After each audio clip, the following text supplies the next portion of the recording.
Millie didn't make it, huh?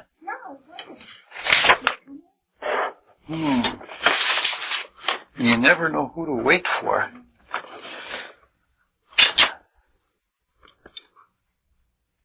All right, we're this time ready to launch into the play.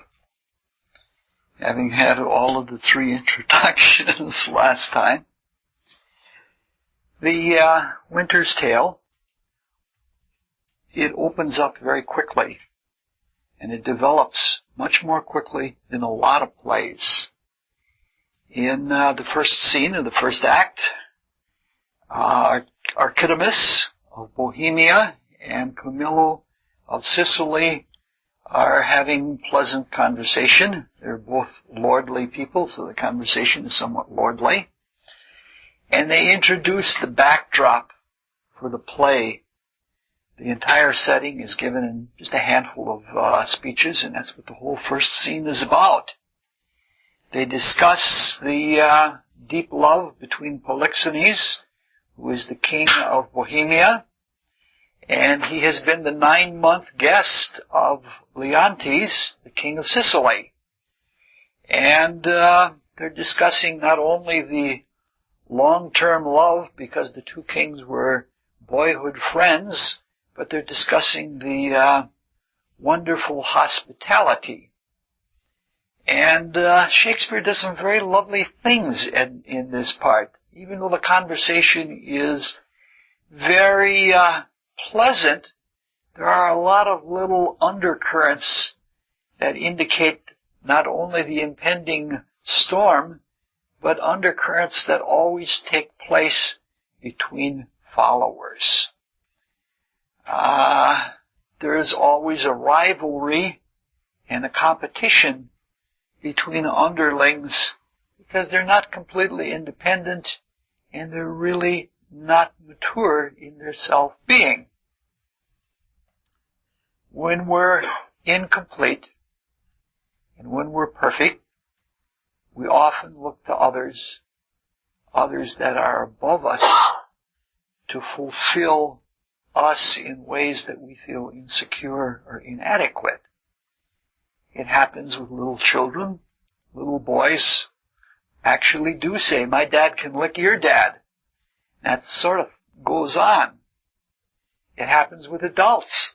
People identify with football teams. And there are some lovely lines between lines 39 and 43. If you're following in the book, there are lovely lines showing how the people adore Leontes' son Mamillus, who is the prince. And the whole hope of the kingdom lies in this young man and how beautiful he is and the hope.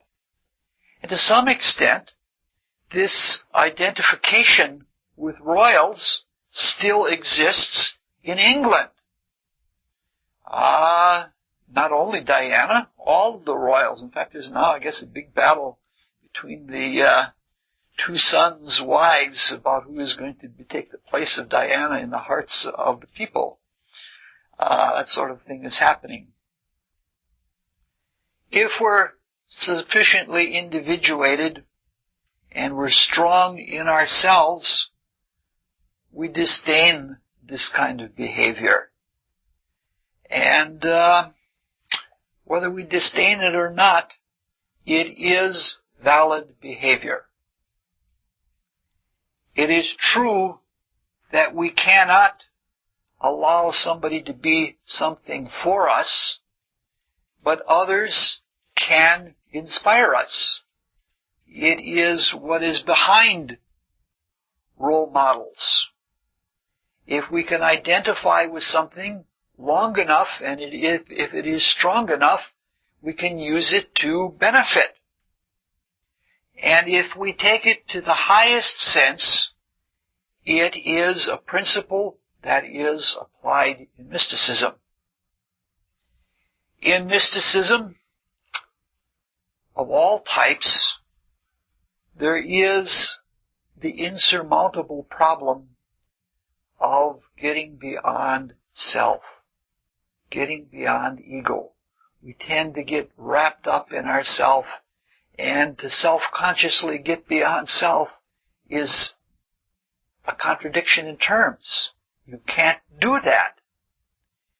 In Christian mysticism, the idea is applied not in living vicariously in Christ, but in having Christ as the life spirit, which is the selfness out of which self is developed.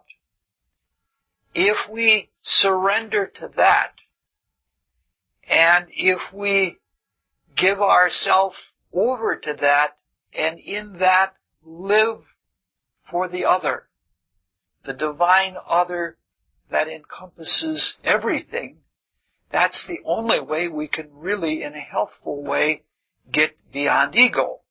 It doesn't depend necessarily on Christian religion. I'm just using that as an example. That's the one I'm most familiar with.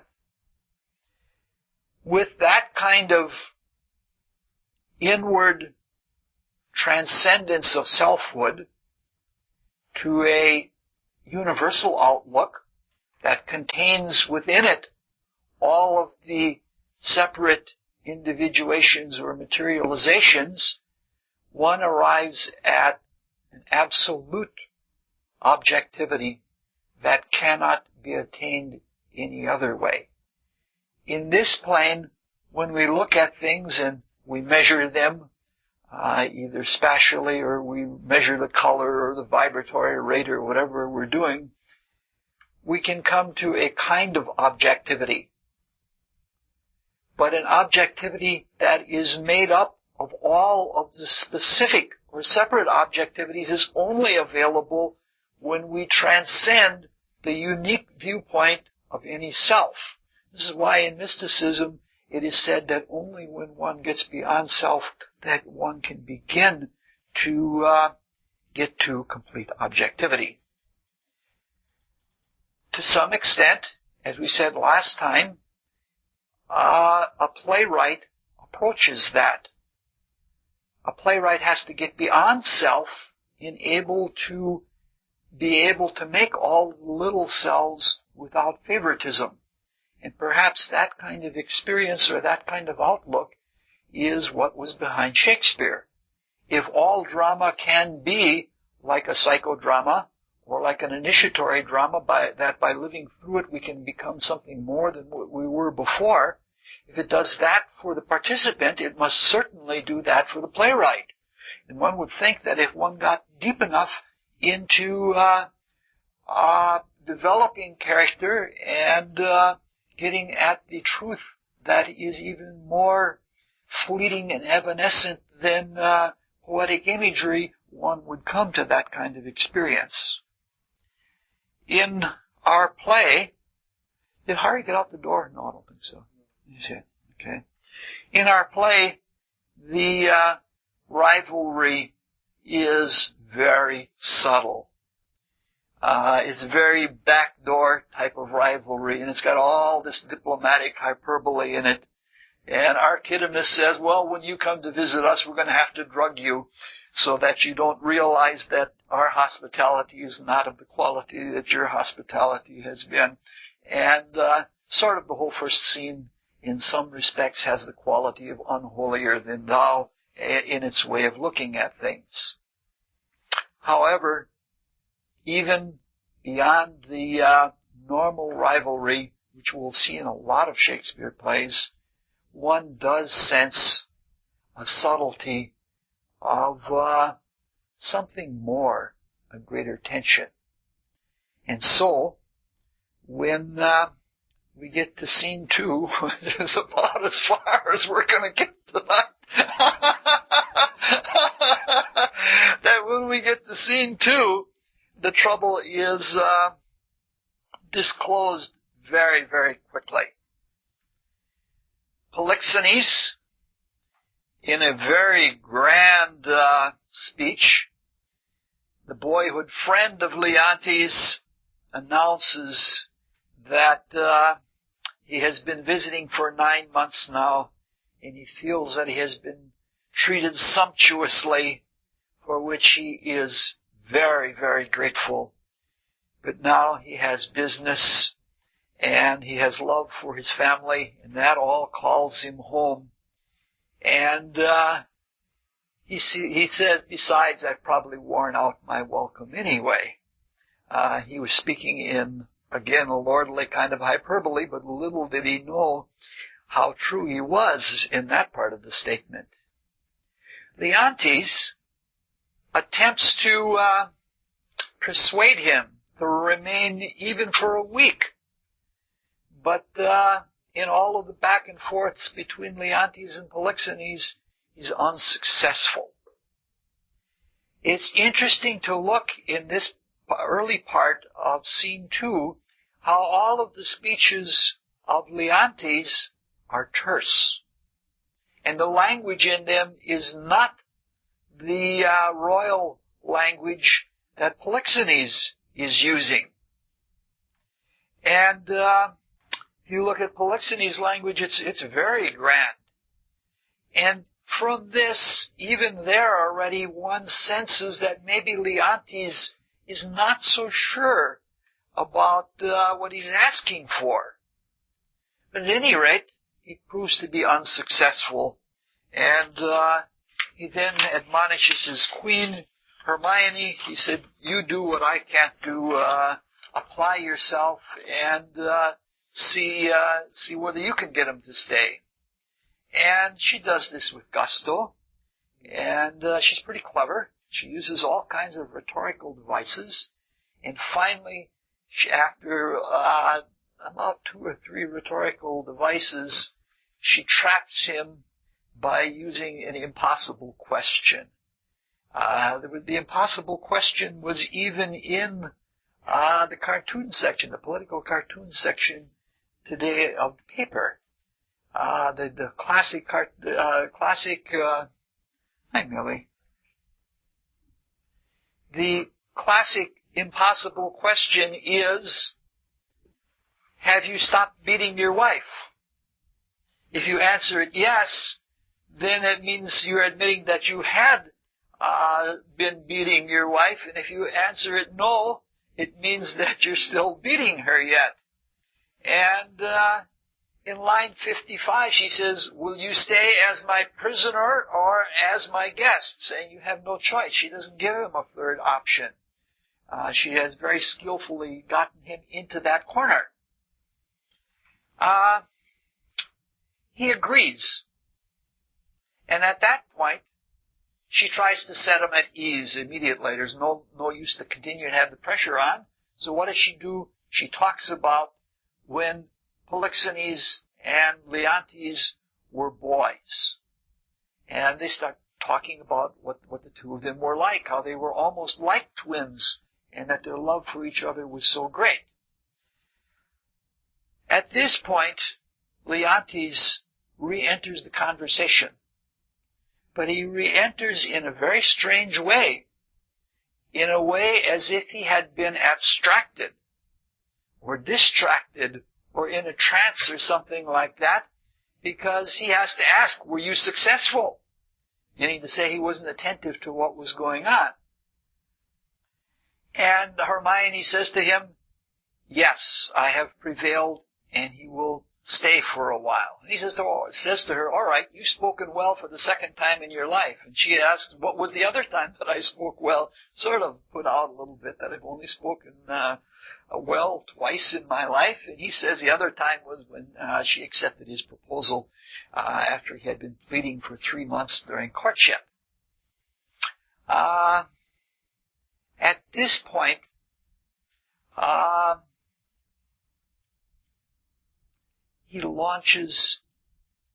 Leontes launches into a very, very strange soliloquy. And in this soliloquy, he discloses all of his jealousy and even enumerates all of the little flimsy facts that he has to prove it.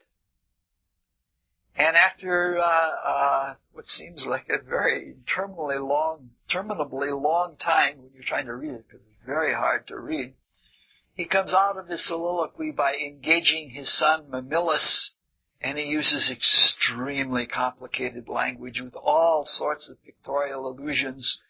And it's folk language to a large extent. He talks about horniness and neats and cuckolding and the unfaithfulness of women, even the uncertainty of the fatherhood of Mamilus. And he mentions this difficulty of struggling with images, which to some are a sign of jealousy, but in his case are indications of facts. Hi, Robert.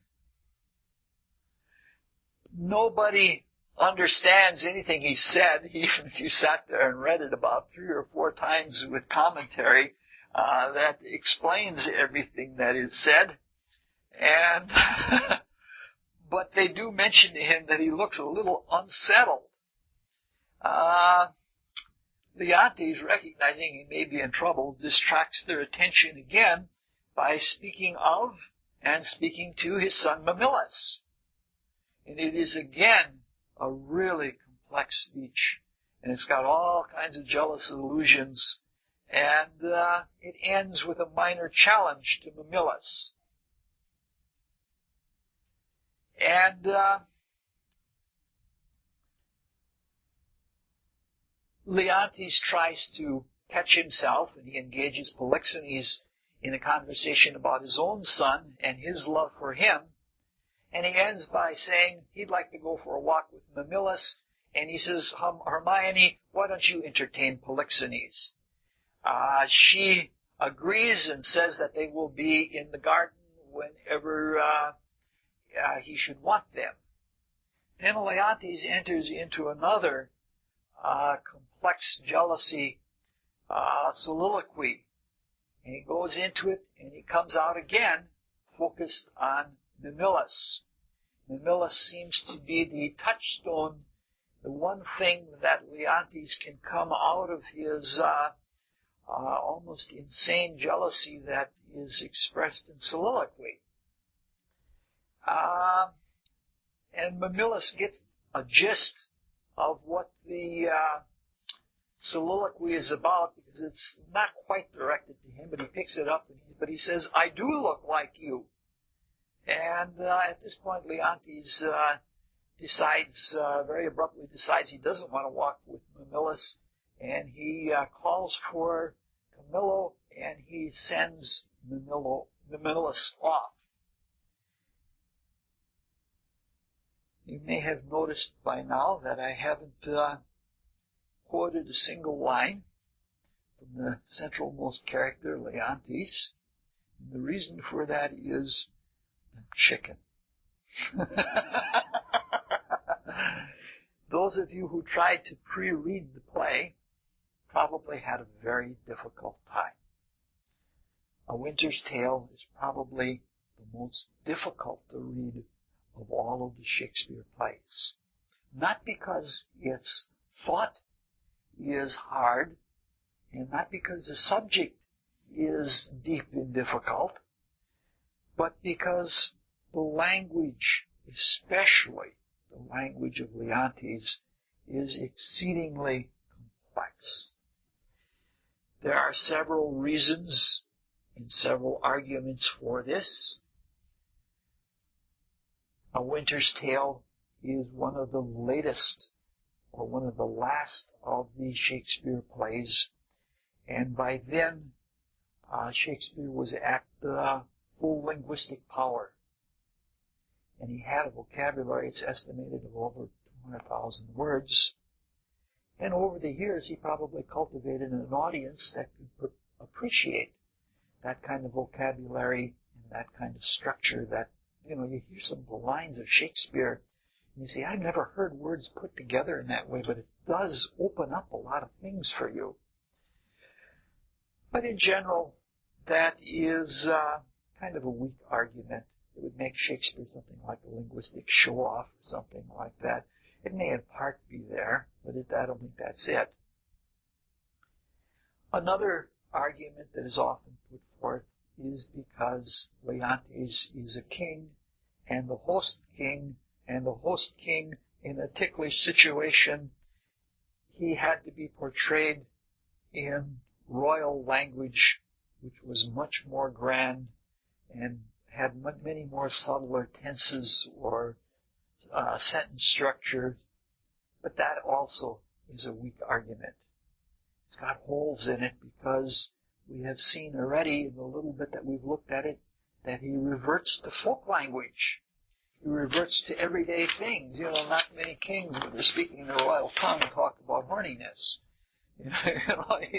Even if they're base.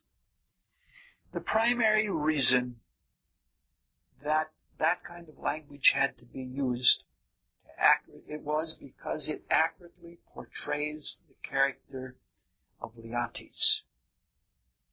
In that regard, the language was chosen and the choice was excellent. In some regards, with many of his characters, not all, as we will see, but in some regards, Shakespeare was a master psychiatrist. He could really get into the soul, and language was one of the ways that he showed what was going on. If we are in psychological health, in spiritual health, we have an unimpeded flow between the within and the without. What we experience outwardly is taken back into our self-consciousness without hitch. Or if we're creating with new, fresh intuitions, we can express and externalize without blockage. We see things outside, we discriminate the quality of our perception, and we discriminate one perception from another. We take interest in things outside of ourselves, we form impressions, and we think about them, and we come to intuitive conclusions. That is the introverted stream. The extroverted stream is where new experience is registered and it is poured out. Either, hey Jerry, either the inward experience is an intuitive response to what perception has brought to the consciousness of the spirit, the truth knower, or a creative impulse comes from the spirit itself, and then the spirit takes that intuition and wraps thought around it, and the thought is injected into motivation, and the motivation leads us to action, and we externalize. These are the two streams. We're working with them constantly. We have an introverted stream where we take in the whole world and we bring it to the spirit for knowing it. We have an extroverted stream where we draw deep within our inner being and we externalize things and we either recreate or we modify the creation that is outside. As long as there is a balance between the amount of attention we put outward and the amount of tension that we keep deep in our soul, there is health. As long as there is a continuous and open stream between the within and the without, there is health. So what we're saying is something like barbells or dumbbells, where there's a grand outer world and a grand inner world. I think I'm going to sneeze. I don't know, that happened. Chalk dust.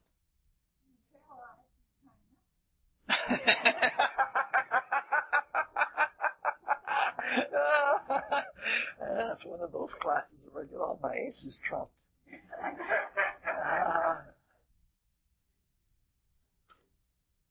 As long as there is that kind of flow, there is health. There is common language that addresses this. It says that water that is allowed to flow will run itself clear. When I was young and had a very bad temper, and I'm old and have a very bad temper. No, I actually don't have so much temper anymore. I knew this. I would get angry and I wouldn't talk because I knew that I could keep the anger longer and I could keep it stronger as long as I held it in, that it could it could build up. There are several ways that the flow between the within and the without can be broken or impeded. One can stop it up, or one can rupture the flow. If one sustains an outwardness to the detriment of the soul, it becomes a habit. By extroverting so much and paying so much attention and evaluating the external world so much that it becomes a habit, one becomes a maladjusted extrovert. This is the great danger of society right now. All of our science believes that the truth is outside, that all we need are a few more facts and we will have the truth about the world. We are very materialistic people. We think that pills are going to solve our problems, and you might say that as a consequence of what is called the fall of humanity, we are all, to a large extent, all of society, at least Western society, is a maladjusted extroversion. If one sustains an extreme withdrawal and introversion so as to be removed from grounding or from the objective nature of facts or from new things or all those things that humble us in the external world, then one becomes a maladjusted introvert.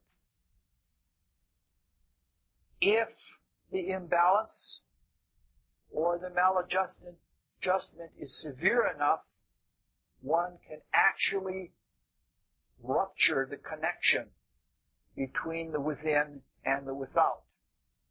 In such case, you have insanity.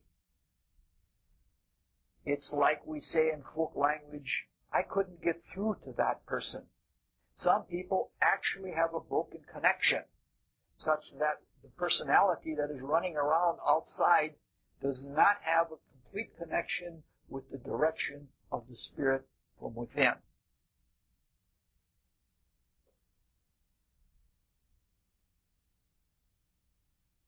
In the case of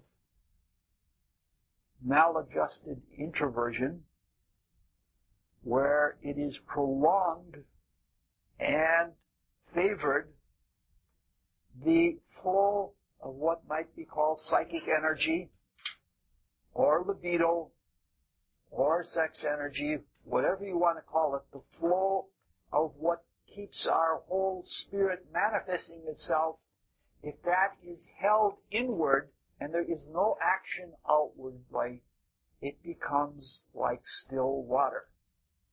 It becomes like a swamp. And in a way, it becomes stagnant. With an extreme introvert of that nature, there's nothing new that they say. Even though they think they're with the source of all newness, there's nothing new coming out of them. The soul festers, and it's just like a swamp that produces all sorts of unpotable things. In the excessive introvert, it produces auto-intoxication. If the mind becomes very convoluted, it becomes very complicated, and it becomes very complex. This complication in the inner soul of the individual finds its way into all facets of the character. And language is one of them. Extroverts often speak with very simple language, like Tarzan, me, you, go to treehouse, or something like that. But it's really simple language because the action and the things speak for themselves. For the introvert, it's really complicated. It's clotted in a strange vocabulary and all kinds of strange tenses and things like that. And that's what the language of Leontes is. Exactly. Shakespeare makes this point really, really clear by pointing to the fact that there are lots of dark turns and meanings of the words, and Leontes even uses folk language, which is out of character for a king, especially in a formal circumstance, speaking with another king, to use folk language. That's really unusual. Folk language is the lingua franca of the subconscious. It is in the ballads of the day, or in the stories, or the things that we pick up, and that our personal subconscious is saturated with them, that the psyche plays off of that and uses that as its language. It is very colorful. So when Leontes is speaking, it sounds much more like it's coming from some subconscious chaos rather than it has anything to do with the external world.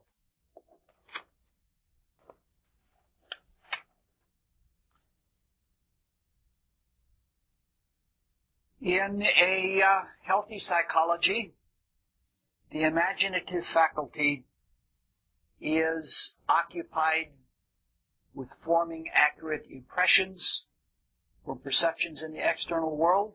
In the introverted stream or in the extroverted stream, it is involved in creative imagination, trying to solve or express problems in the external world. When we have a maladjusted or unhealthy introversion and things are turned back on the self, the weak individuality, the weak self, takes the imaginative faculty with it for its own protection, for its own enjoyment, or for its own self-justification. Because if you're weak, you have to justify yourself. And this is done through fantasy. Fantasy is different from working imagination. Working imagination always tries its best to objectify or express the imaginative work. It's always giving birth to something. Fantasy doesn't want to be fulfilled. Someone who is daydreaming is very often just suckering himself or herself and trying to, bolster up the personality. So we find in these speeches by Leontes, he's struggling with fantasies, and he even says so. And his life is just, his language is just filled with them. What happens when the bidirectional flow of progress is diminished and clouded by all of this complexity?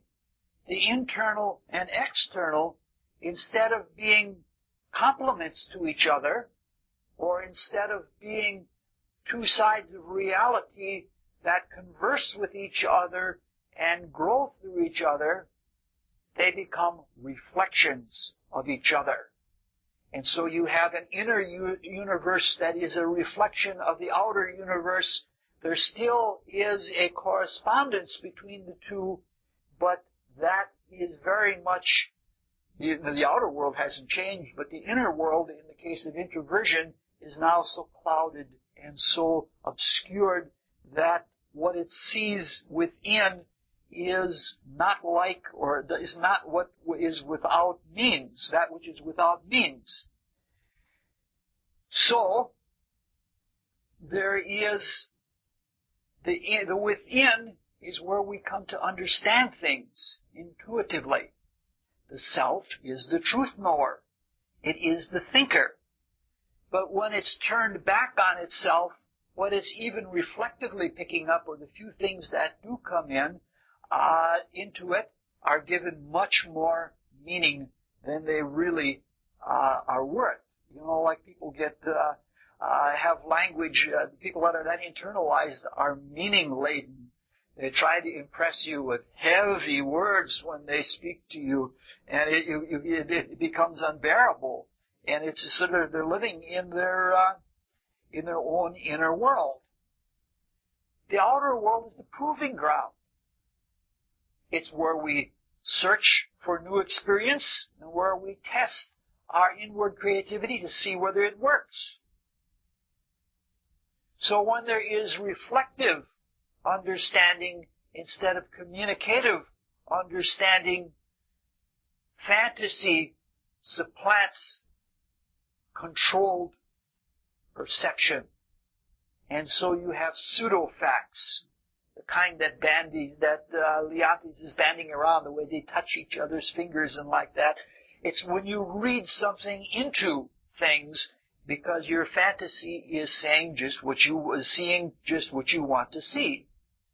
So fantasy becomes part of a self-fulfilling prophecy. It is a psychodeterminism. It is a weak ego trying to prove itself, but at the same time, it's destroying itself in self-hatreds. It can be quite powerful because sometimes the reflective within can be in touch with the without in a very strange way. And omens come along. And the omens seem stupendously coincidental. Like there is a parallel between the within and the without, even without a healthy connection between the two. And those omens will be taken, this is meaningful. And sometimes there is even a causal connection, as in people who are telekinetic. There are people who can usually destroy things, children who have very maladjusted personalities that are filled with hatred and anger. They're the ones that can do the telekinesis. They can break things or they can move things around, and it's because it's not because of any knowledge of science that they have. It's just that they have built up so much within themselves, and this is their way of working it out.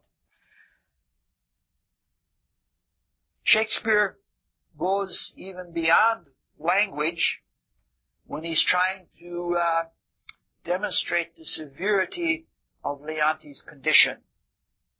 He goes into dramatic structure and into usage. He precipitates psychological crises or psychotic episodes very quickly. This is true to nature.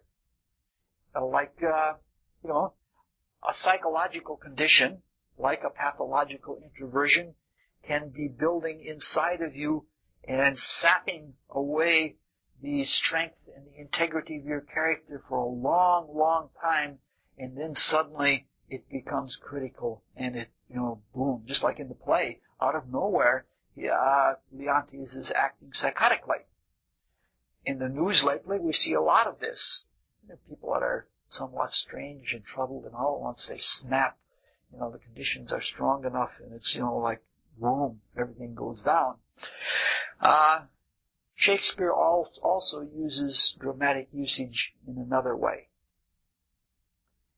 In some senses, the very sane and the very unsane are very much alike, except in one small detail. One example that we've all seen is that the saint and the psychotic can both experience that they are Christ. However, the way each of them experiences that, or what it means to each of them, is something different. For the saint, it is approached with humility and the saint realizes that he or she is sharing a common universal spirit. Not so with the psychotic. The psychotic personalizes it, and he arrogates the experience, which indicates a dissociation. He arrogates that experience to himself personally and feels that he is personally the embodiment of it. And this is a vindication for all of his insecurities. So it's the same inward experience, but the usage is different. In a similar way, I'm probably going to put fear in everybody's heart with this, the saint and the psychotic, or the saint and the psychologically troubled person, both talk to themselves. The difference is that the saint does so inwardly and silently, while the psychologically troubled person talks to himself outwardly and aloud. It's again one of those things where you're creating your own external world designed to be just what you want it to be. Because you're insecure, you have to manipulate because you feel more secure in the environment that you have created. The saint has an internal dialogue. You read something like Thomas à Kempis, in The Imitation of Christ, there's a wonderful dialogue between the two foci of the one being. With the psychologically troubled individual, the conversation is always a struggle. Even though you're trying to make your own vocal environment, you can't be successful because you're fighting yourself. It gets pretty rancorous at times, and the speeches in the what we're trying to get at here is the soliloquies. The soliloquies of Leontes are of that nature. They're terribly struggling. He's struggling with himself all the way through. If you go through the Shakespeare plays and look at the people who soliloquize, they're always troubled people. Whereas when there are healthy people, we are left to infer what their psychology is. We have to tell from their deeds what it is with a healthier individual. And so the soliloquy of Leontes is very true to reality. It is also significant that Mamilus is the touchstone. Every time, or at least as far as we've gone, every time that Leontes is coming out of a soliloquy in which he is struggling with himself in something like almost a psychotic episode, he focuses on Mamilus. Mamilus is his only hope for the future, because Leontes doesn't want to admit to the past. All he has is something like the future. And so he's looking for a redemption or a vindication of his own character through Mamilus. Moreover, in his resemblance, in his similarity to his father, Mamilus represents proof of paternity. And that is important to a sanity that seems to be on the ebb. However, it isn't quite that simple, because Mamilus also represents an article of doubt. A major question in an issue of masculine jealousy is, how do I know this child is mine? That becomes a very crux question. Am I really the father of this child?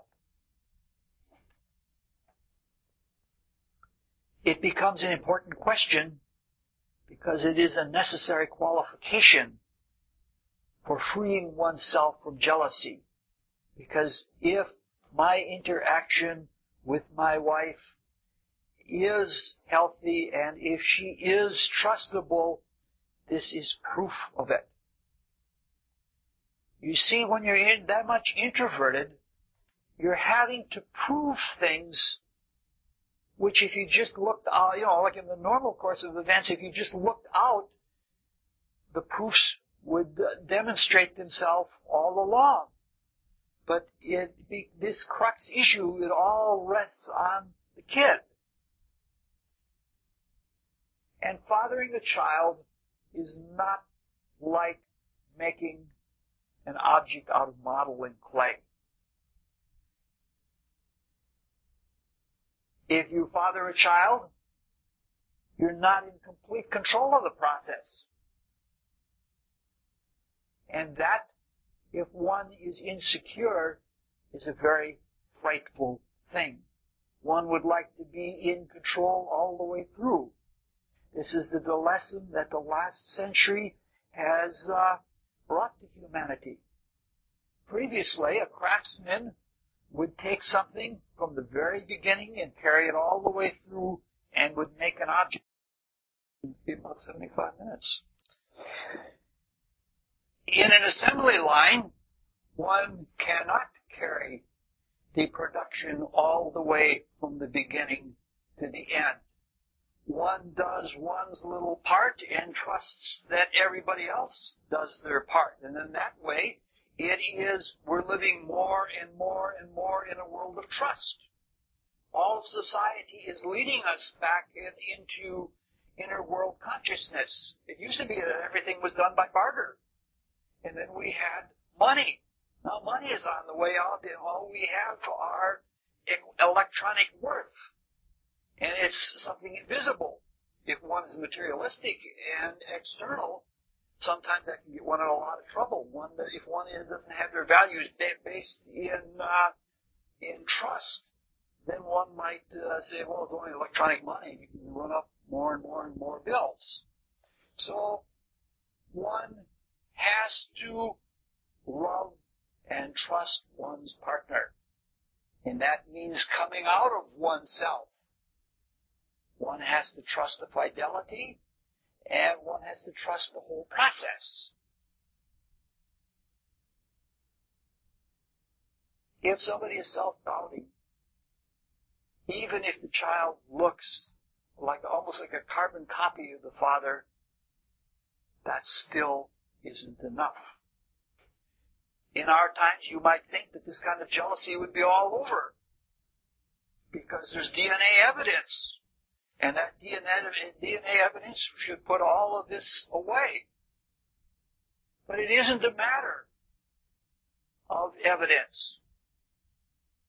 We learned that in the O.J. trial.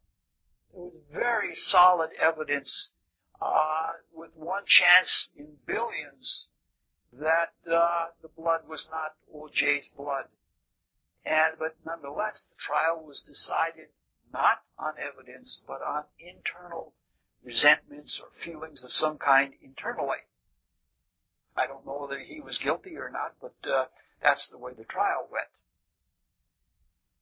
The illness and its healing are in the subject, and not outwardly in the object or in things. When there is extreme or pathological introversion, as in the case of Leontes, the inward consciousness is suspicious of facts, is suspicious of evidence and of truth, because it's so used to manipulating from within, it considers that everything in the external world has been manipulated. It is something then that this is not like a healthy observer looking at facts and interpreting them. This is a case where one introverts to almost a tautological world, where one way or another all the rules are made up by the subject and things come out just as the subject thinks so. Jealousy is an especially treacherous case. The classic signature for jealousy is some kind of interaction between Saturn and Venus, the most extreme being the conjunction.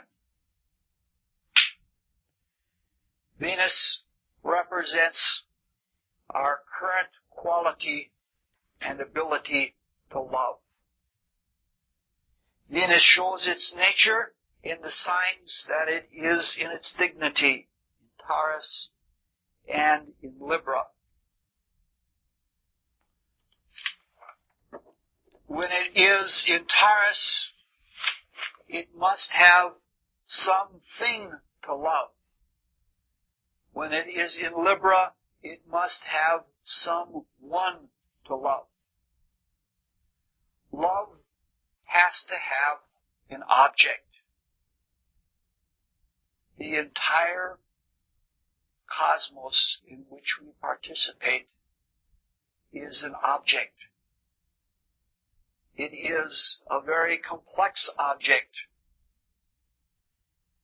And we owe the blessing of this experience of the necessity of God the Mother needing to have something to love.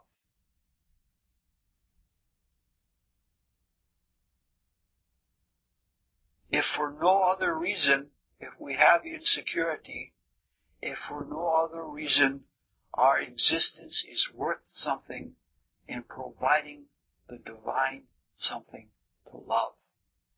And that is no small thing. Even if we are in abject hatred of ourselves, we still are.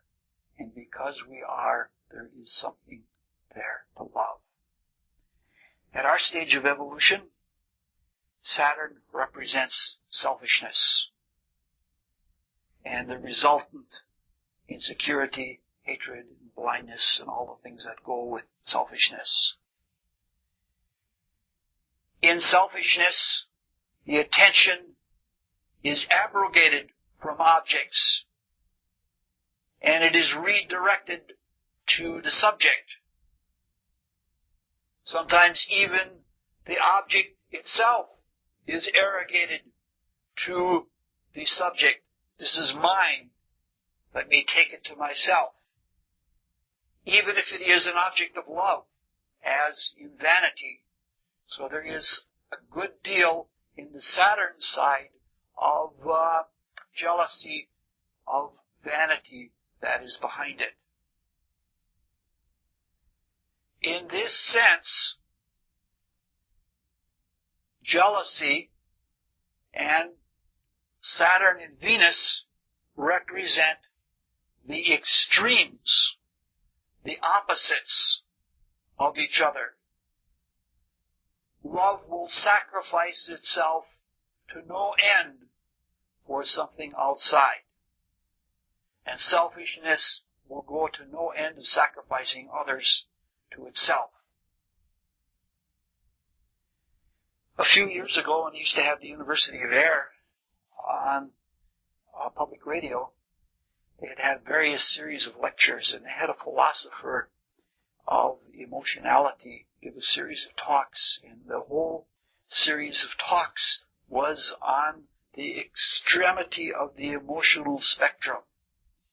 And that philosopher thought that the two ends of it were love and hate, or love and vengeance, and comes to the same conclusion that astrology demonstrates. He didn't say the things we're talking about, but he went through history and talked about vengeance feuds versus lives of saints who would sacrifice everything of themselves for the sake of others, and how such miracles and such terrors were accomplished by the two poles of emotionality.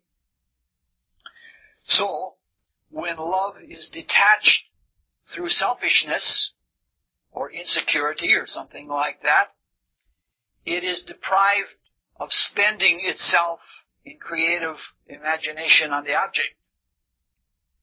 And instead, it is turned on itself in fantasy. And the Saturn-Venus kind of fantasy is not light fantasy like Neptune and Venus, for example. It's dark, heavy fantasy, imagining fears. Leontes alludes to some of these things, like around line 138, there are some of those cases.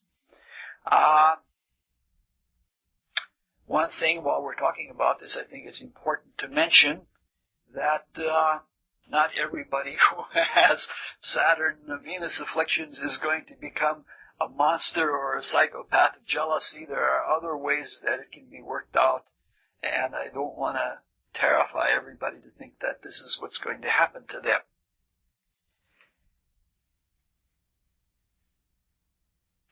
In any case, when love is not given an object of expression, and it is introverted for selfishness or insecurity, it cannot be denied any more than it can be denied outwardly. And it becomes very, very self-feeding. And the more one tries to love oneself in a selfish way, the greater the vanity goes up, the more insecure, because you know it's fantasy. You know it's unreal. You can't love yourself like that. That is the real blessing of having others outside of us. Not only that we get a chance to love them, but that they can love us in freedom, and we aren't in control of the whole process. And if we do try to do that in ourselves, if we try to love ourselves, it leads into the kind of tailspin that Leontes has in the play.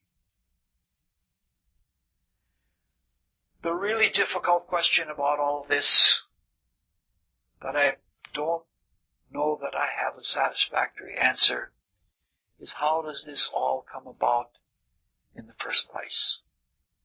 We can't tell from Leontes because it's a very advanced case.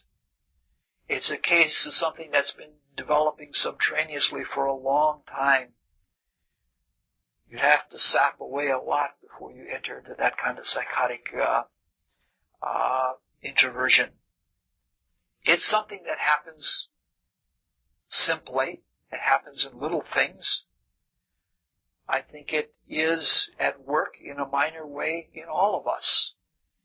And it's really interesting that one of the ironies of psychological or pathological introversion is that once you no longer meet the world but retreat from it, or escape from it, or withdraw, or pull back, you lose the same testing, the same qualification that the external world gives to us. With all of its limitations, the external world keeps us honest and keeps us alive.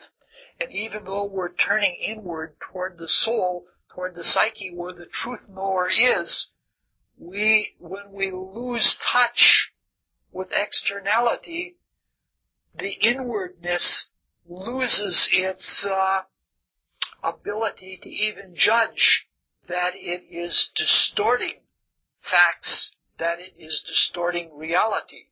So it's like a little bit of shadow, and you're not seeing things clearly, and then you start going more and more and more. One cannot overemphasize the importance of intentionally maintaining a healthy flow from within out and from without in. If one wants to have psycho-spiritual health, it is mandatory. I will repeat that because that's probably the most important thing that will be said all night. One cannot overemphasize the importance of maintaining a healthy flow from within out and from without in. If you want to be healthy spiritually, you have to have things coming from within yourself out to the world, and you have to take things from the world into your being. It is not something that requires a special session to do. I find myself sometimes dangerously introverted. So I do special things. I am trying to teach myself to draw, to make certain that I am in touch with the external world. And if I can't draw, I'm not seeing the external world right. And that means I have to put myself out more. But you don't have to go to something special like that. All you have to do is in life, just catch yourself and say, am I perceiving the facts and taking them in? Or am I taking what I know inside of myself and clearly bringing it to fruition externally? It's a very, very little thing. Much like the song, little things mean a lot. And I think that to avoid these kinds of conditions, I think this is probably one of the most important things in our spiritual development. In the case of Leontes, who was no doubt predisposed toward introversion from the very beginning of his incarnation, it probably started with past choices, but it didn't help him to grow up with Polixenes in the same way that it doesn't help twins to always grow up with each other. If a person is already having feelings of inadequacies and is introverting in a very dangerous way, to constantly be compared with somebody outside. I have one friend that used to say, I hate to be called so-and-so's wife. Because that's a comparison where you are judged by someone else and not for the benefit of yourself. No matter even if the comparison with Polixenes is favorable, because Leontes has given wonderful, wonderful hospitality, and he's been very generous in his largesse in a way that was probably hard to match. And by comparison, he looked good. But if somebody is insecure, the very fact that they are compared to somebody else makes them feel like they don't match up. In astrology, that Saturnian person never feels like they're adequate. They never feel like they are as good as the people out there. You see someone like, for example, that has Saturn in the first house, that's what you run into. It's somebody who doubts that they have anything of worth. So it's not surprising if you look at the lines between line 65 and lines 85 in scene 2. It is, this is where Hermione has just convinced Polixenes that he should stay, and she tries to take the pressure off by comparing the two when they were boys. And that's when Leontes goes into his abstraction. He says, oh, I have to be compared to somebody else again, and he just phases out. He doesn't want to be in touch anymore with what's going on. I'll just bring up a matter. I won't go into it because this is way too long and way too psychological. It sounds more like a class in psychology than in talking about Shakespeare plays or about spirituality. Astrologically speaking, the difficulties of Saturn-Venus kinds of jealousy are much more difficult in males' charts. For when we undergo a male embodiment, the feminine planets and qualities of Venus and the moon are more latent. And they're more disadvantaged as far as expression is concerned, and it's then harder to maintain or harder to develop that kind of objectivity.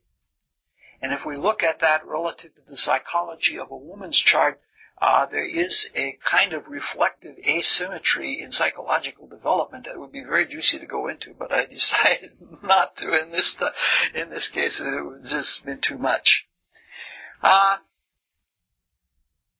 What happens in pathological introversion is that as it becomes more and more extreme, the pathological introvert not only doesn't trust facts and not only is suspicious of them, but becomes very hateful of them.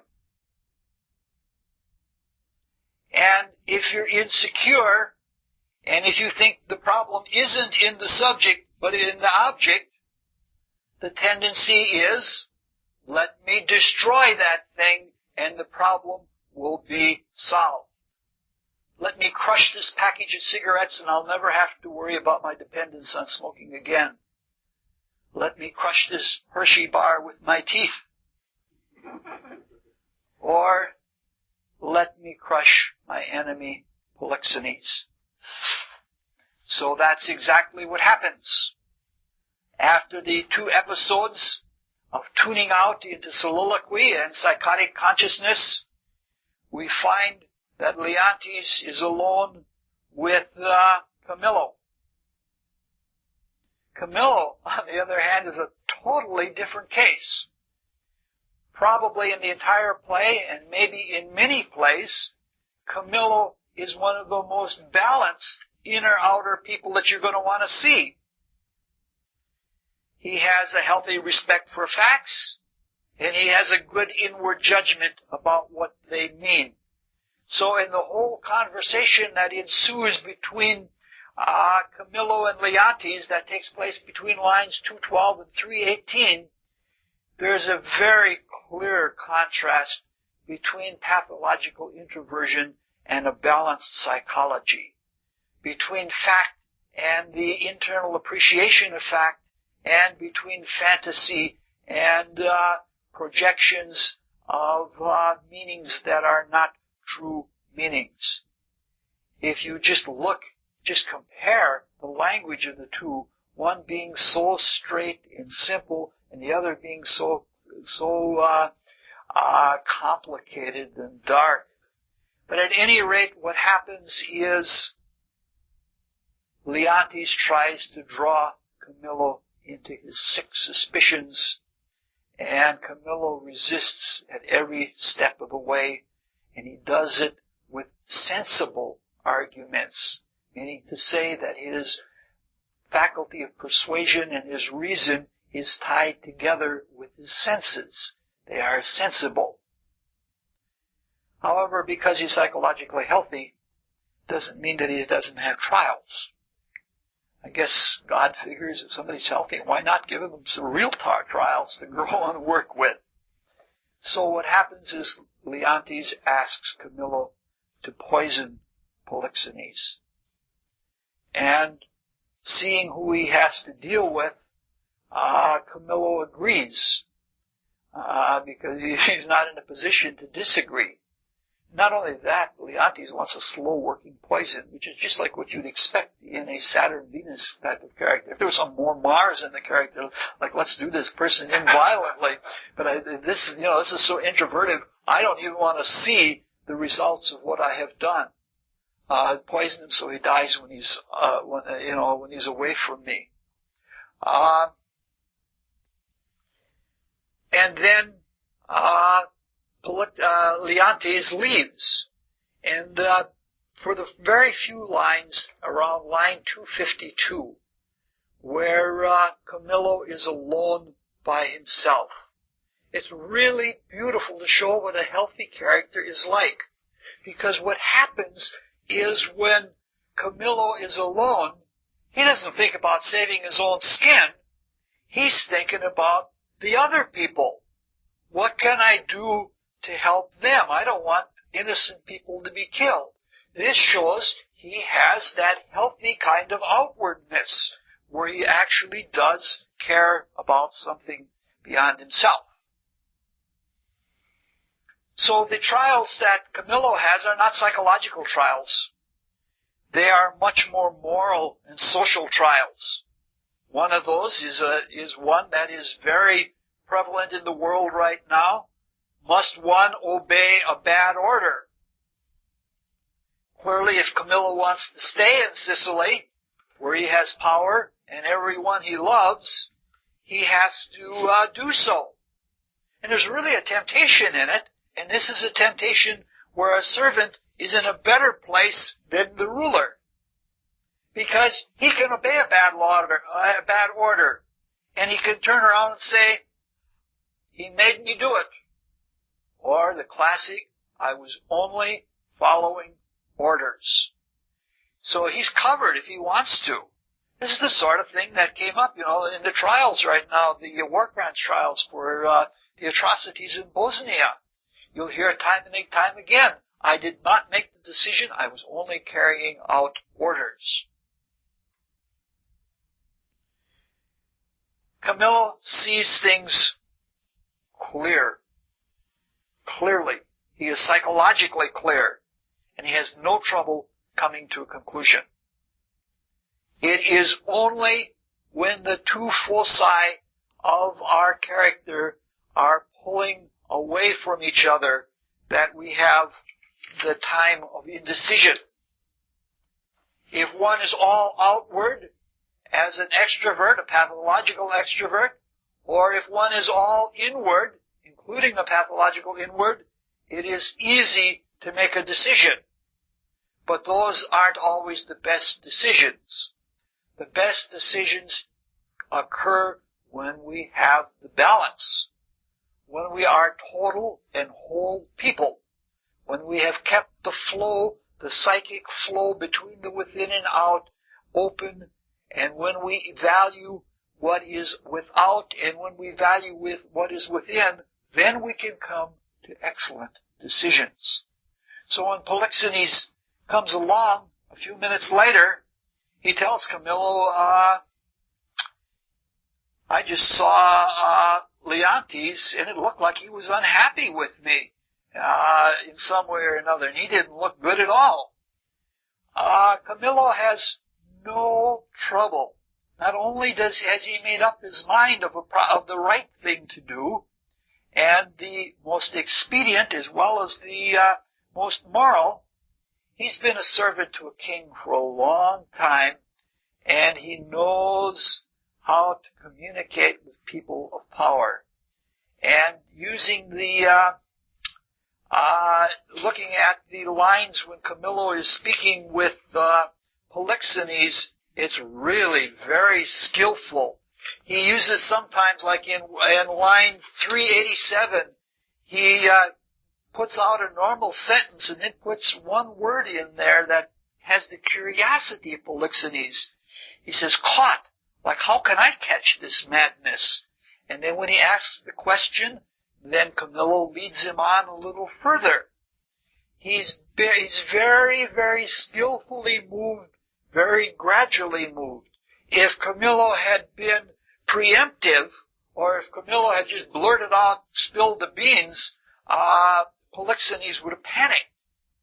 But Camillo does it very gradually, very carefully. So the consequence is that once Polixenes knows what the facts are, he has also been initiated into the value and the sensibility of Camillo, and he puts himself in his hands, and Camillo arranges it that he should escape and escape immediately, and Camillo still has all of the powers of the kingdom, being the prime minister of the kingdom, so to speak, and they flee. And that's as far as we're going to go for tonight. Next time it won't be quite so much psychology, but we are going to continue developing on a little bit on the psychology of jealousy and more get into other lines of thought along the way, and eventually something spiritual. Thank you very much. And if you have commentary, because I'm doing something I've never done before, and I'm on uncertain ground, and I don't know whether it's what people want to hear or don't want to hear. And if you have suggestions you want to make, pull me aside sometime and yell at me or something like that. Yes. When you talk about the balance, yes, the two polarities, what's the dynamic between the balance when someone is coming into catharsis? I think there are times when an accentuation of one side or the other of the balance is necessary. The whole death is a cessation of the grand cycle of extroversion. At death It is a complete catharsis. We withdraw from all creative activity because we are saturated with as much information as we can take, and we have carried our creative impulse as far as we can carry it. At that point, when you can go and go no further, then there is an inward turning and a processing of all of the information, and this is part of the normal cycle. There are larger cosmological cycles, such as right now, the material Earth isn't going to last as it is right now. And the creative agencies behind our evolution are making hay while the sun shines. That's why we have, how many, about 7 billion people incarnated right now? 7 billion people, and everybody's out there. And everybody is feeling all of the pinch of the material world. As far as an individual's life, I can't say without a horoscope in hand or without working with a person individually when it is a time that one has to turn inward and clean house and come to a realization of all of this busy work that I've been doing, what it all means. But there are those cycles, and I think if one does, on a regular basis, have inward turnings, either to be in touch with the source of truth or to process the experiences that we've been going through, then one can sense without needing some external agency or some external individual or something like that. That I think the whole creation, the one, the singularity of the universal spirit that does the whole creation, that gets spread equally to all individuals, so that each of us that is passing from being a creature to becoming a creator, that is aware of the spirit in each of us, that whole process is self-education. And the more self-educating it is, and the more in touch we are with the universal spirit, so that we can see where we are, the more likely we are to make the decisions and saying, well, this is a time I should withdraw and retire, or this is the time that I should step out and step out with surety.